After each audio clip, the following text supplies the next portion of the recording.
Dr. Fauci. Every time he goes on television, there's always a bomb. But there's a bigger bomb if you fire him. This guy's a disaster.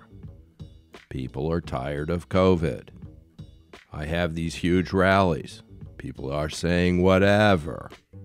Just leave us alone. They're tired of it. People are tired of hearing from Fauci and all these idiots. Fauci is a nice guy. He's been here for 500 years. Fauci is a disaster. And yet we keep him. Every day he goes on television, there's always a bomb. There's a bigger bomb if you fire him.